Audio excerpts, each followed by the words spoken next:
Assalamualaikum warahmatullahi wabarakatuh. Perkenalkan, nama saya Tiara Putri Maharani dengan NIM 607524009 dari kelas 4802. Pada video kesempatan kali ini, saya akan menjelaskan apa itu mixer dioda berimbang tunggal.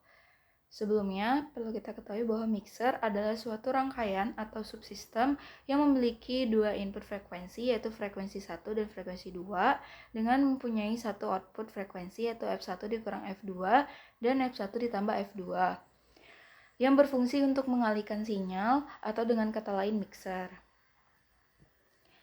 Mixer dioda berimbang tunggal adalah rangkaian yang menggunakan dioda sebagai elemen nonlinear untuk mencampurkan dua sinyal frekuensi yang berbeda antara RF dan LO, sehingga menghasilkan komponen frekuensi baru berupa jumlah dan selisih frekuensi. Prinsip dari mixer juga merupakan dua buah sinyal masuk ke suatu rangkaian nonlinear, lalu menghasilkan frekuensi lain yang terjadi pergeseran pada frekuensi tersebut. Pada gambar di rangkaian Proteus ini, kita mempunyai input berupa sinyal AC atau V1 atau V-shine sebagai input yang masuk ke rangkaian bridge dioda yang terdapat di sini.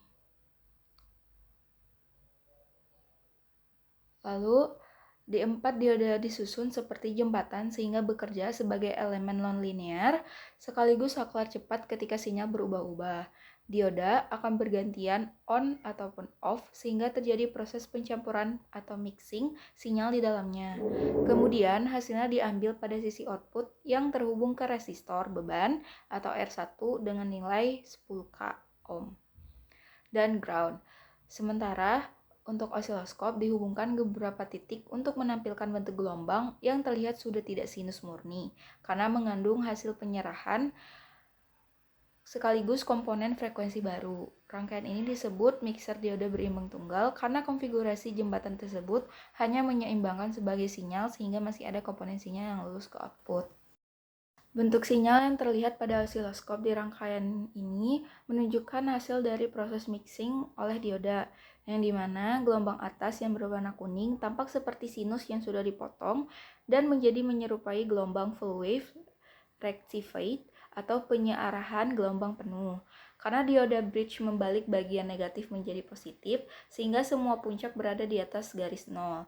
Sedangkan gelombang bawah yang berwarna hijau terlihat lebih distorsi dan tidak halus karena merupakan hasil kombinasi perkalian dua sinyal yang melewati proses switching dioda, sehingga muncul komponen frekuensi baru dalam kriteria jumlah dan selisih yang membuat bentuknya tidak lagi sinus secara murni ataupun alami, melainkan bergelombang dengan pola naik turun yang lebih kompleks dan periodenya bisa berbeda dari sinyal input. Sekian penjelasan dari saya. Mohon maaf bila ada salah kata dan perbuatan. Saya akhiri wabillahi taufiq wal hidayah. Wassalamualaikum warahmatullahi wabarakatuh.